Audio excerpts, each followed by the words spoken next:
اور اللہ تعالیٰ یہ پسند نہیں فرماتا کہ ہم اس کے علاوہ کسی بھی غیر اللہ کے غلام یا بندے بنیں یا اپنی حاجات کے لیے اس کے سوا دوسروں کے آگے ہاتھ پھیلائیں۔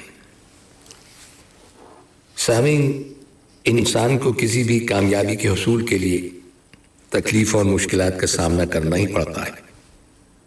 جب تک مشکلات سے کھیلنا، ان سے سبق یا تجربہ حاصل کرنا اور ان پر اپنے اندر صبر کا مادہ پیدا کرنا نہ پڑے، اس وقت تک کامیابی کا حصول ممکن نہیں ہوتا۔ لہذا دنیا اور آخرت میں کامیابی کے لیے لازم ہے کہ صبر اور برداشت کا مظاہرہ کیا جائے اور صبر کے دامن کو کبھی نہ چھوڑا جائے۔ ارشاد باری تعالیٰ ہے جس کا مفہوم ہے، اور اللہ کی اور اس کے رسول کی فرما برداری کرتے رہو، آپس میں اختلاف نہ کرو ورنہ بزدل ہو جاؤ گے اور تمہاری ساکھ ختم ہو جائے گی، اور صبر کرو، یقیناً اللہ صبر کرنے والوں کے ساتھ ہے۔ ایک دوسرے مقام پر ارشاد ہے جس کا مفہوم ہے، اور ہم کسی نہ کسی طرح تمہاری آزمائش ضرور کریں گے، دشمن کے ڈر سے، بھوک اور پیاس سے، اور جان و مال اور پھلوں کی کمی سے۔ ان صبر کرنے والوں کو خوشخبری دے دیں جن پر جب کبھی بھی کوئی مشکل آتی ہے تو کہہ دیتے ہیں کہ ہم تو خود اللہ تعالیٰ کی ملکیت ہیں اور ہمیں اس کی طرف ہی لوٹنا ہے، اور ان کے رب کی نوازش اور رحمتیں ان کے ہی لیے ہیں، اور یہی لوگ ہدایت یافتہ ہیں۔ یہ دونوں آیات واضح کر رہی ہیں کہ کامیابی کا راز صبر کرنے میں ہے۔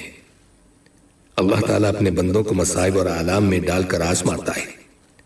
جو لوگ صبر سے کام لیتے ہیں ان کے لیے کامیابی ہے، اور یہ خوشخبری انہی لوگوں کو سنائی جا رہی ہے جو دنیا اور آخرت کی کامیابی سے متعلق ہے۔ پھر ارشاد ربانی ہے جس کا مفہوم ہے، اور وہ لوگ جو صرف اپنے رب کی رضا کے لیے صبر کرتے ہیں اور انہوں نے نماز قائم کی اور جو اللہ نے انہیں دیا اس میں سے ظاہر اور پوشیدہ خرچ کرتے ہیں، اور یہ لوگ برائی کو نیکی کے ذریعے دور کرتے ہیں، یہی وہ لوگ ہیں جن کے لیے آخرت کا گھر یعنی جنت ہے۔ ذرا غور فرمائیں کہ صبر کرنے والوں کے لیے آخرت میں بہترین گھر یعنی جنت ہے۔ اسی کو نبی اکرم صلی اللہ علیہ وسلم نے یوں واضح کیا ہے۔ حضرت ابو ہریرہ رضی اللہ تعالیٰ عنہ سے روایت ہے کہ آپ صلی اللہ علیہ وسلم نے ارشاد فرمایا کہ اللہ تعالیٰ فرماتا ہے، جس مومن بندے کا میں کوئی عزیز دنیا سے اٹھا لوں اور وہ اس پر ثواب کی نیت سے صبر کرے تو اس کا بدلہ میرے یہاں جنت کے سوا کچھ نہیں۔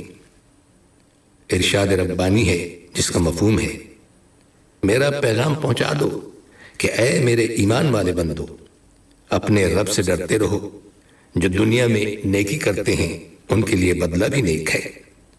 اللہ کی زمین بہت کشادہ ہے اور صبر کرنے والوں کو ان کا پورا پورا بے شمار اجر دیا جاتا ہے۔ اس لیے انسان کو چاہیے کہ وہ پوری طرح صبر سے کام لے، کیونکہ صبر میں ہی فائدہ ہے اور بے صبری سے کچھ حاصل نہیں ہوتا۔ حضرت عبداللہ ابن عباس رضی اللہ تعالیٰ عنہ سے روایت ہے کہ آپ صلی اللہ علیہ وسلم نے ارشاد فرمایا، تو اللہ کے احکام کی حفاظت کر، اسے اپنے سامنے پائے گا۔ تو خوشحالی میں اس کی طرف رجوع کر، وہ تنگ دستی میں تیری مدد فرمائے گا۔ جو چیز تمہیں نہیں ملی وہ مل ہی نہیں سکتی، اور جو کچھ تمہیں ملا یا ملنا ہے اس سے تمہیں کوئی محروم نہیں رکھ سکتا۔ یاد رکھو، اللہ تعالیٰ کی مدد صبر سے وابستہ ہے، اور تکالیف اور مصائب کے بعد فراغتی اور کشادگی آتی ہے، یعنی تنگی کے بعد آسانی بھی آتی ہے۔ حضرت صہیب رضی اللہ تعالیٰ عنہ سے روایت ہے کہ نبی اکرم صلی اللہ علیہ وسلم نے فرمایا، مومن کے ہر معاملے میں خیر ہے، اور یہ صرف مومن کے لیے ہی ہے۔ اسے خوشی حاصل ہوتی ہے تو اللہ کا شکر ادا کرتا ہے جو باعث خیر ہے، اور اگر اسے تکلیف پہنچے تو صبر کرتا ہے جس میں اس کے لیے خیر ہے۔ یہ بات غور طلب ہے کہ مومن جب صبر کرتا ہے تو اپنے رب سے اجر و ثواب حاصل کرتا ہے جو کہ جنت کی شکل میں ہے، اور اس صبر کے ساتھ ساتھ اس کے گناہ بھی معاف کر دیے جاتے ہیں۔ جب کسی مسلمان کو کوئی تکلیف پہنچتی ہے اور وہ صبر کرتا ہے تو اس کے گناہ اس طرح گرا دیے جاتے ہیں جیسے سوکھے درخت سے اس کے پتے گر جاتے ہیں، اور اللہ تعالیٰ اپنے صبر کرنے والے بندوں کو عزیز رکھتا ہے، اور اس سے بڑی سعادت اور کوئی ہو ہی نہیں سکتی۔ اور سامعین، ان کلمات کے ساتھ ہی ہمارے آج کے پروگرام کا وقت بھی اب ختم ہوتا ہے، اس دعا کے ساتھ کہ اللہ تعالیٰ ہم سب کو صراط مستقیم پر چلنے کی توفیق عطا فرمائے، آمین۔ آئندہ ملاقات تک کے لیے محمود احمد کو اجازت دیجیے، اللہ حافظ۔